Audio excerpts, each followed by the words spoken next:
నమస్తే.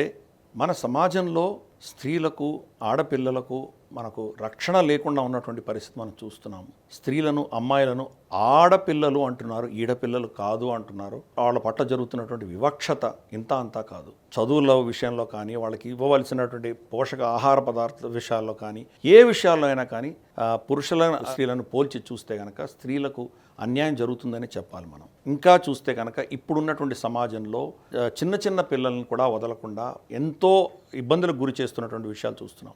వాళ్ళ మీద ఈవెన్ లైంగిక వేధింపులు కూడా మనం చూస్తున్నాం. దౌర్భాగ్యవశాత్తు ఇది ఇంట్లో కూడా జరుగుతున్నాయి. సొంత మామలు, బాబాయిలు, అన్నదమ్ముళ్ళు.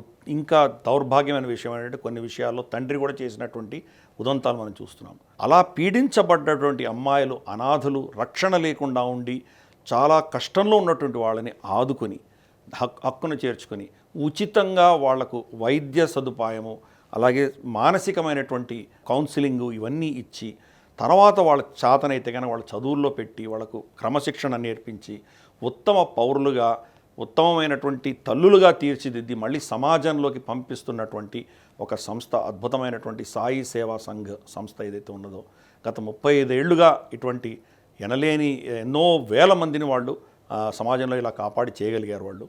వాళ్ళ యొక్క కృషిని మనం అందరూ కూడా అభినందించాలి, వాళ్ళని మనం గౌరవించాలి. మనం ఎలాగూ చేయలేం.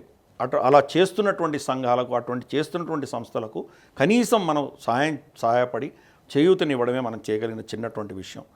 వాళ్ళు ఆగస్టు 3వ తారీఖున మనకు శిల్పకళా వేదిక ఆధ్వర్యంలో టచింగ్ హార్ట్స్ అన్న పేరిట వాళ్ళు పెద్ద కార్యక్రమం చేస్తున్నారు. చాలామంది గొప్ప గొప్ప గాయకులు, ఆర్టిస్టులు వీళ్ళందరూ కూడా వస్తున్నారు. దాంట్లో మంగ్లీ గారు కూడా పాడబోతున్నారు. అలాగే వాళ్ళు నవదుర్గ నాట్యం ఆ పిల్లలందరూ చేయబోతున్నారు.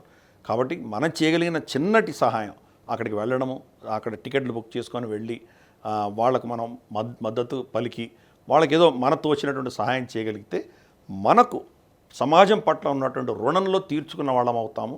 కాబట్టి ఇటువంటి ఏదైతే గొప్ప సంఘంలో సంస్కరణ తీసుకొచ్చి సంఘంలో ఉన్నటువంటి కష్టాలను కాపాడేటువంటి ప్రయత్నం చేస్తున్నారో వాళ్ళు చేస్తున్నటువంటి ఈ గొప్ప యజ్ఞంలో మనం కూడా పాలు పంచుకోవాలి. అందరూ వెళ్ళమని నేను ప్రార్థిస్తున్నాను. ఇది బుక్ మై షో అన్నటువంటి వెబ్సైట్లో కూడా మీకు టికెట్లు దొరుకుతాయి. అందరూ కూడా తప్పకుండా దీన్ని ఆదరిస్తారని కోరుకుంటున్నాను. నమస్తే.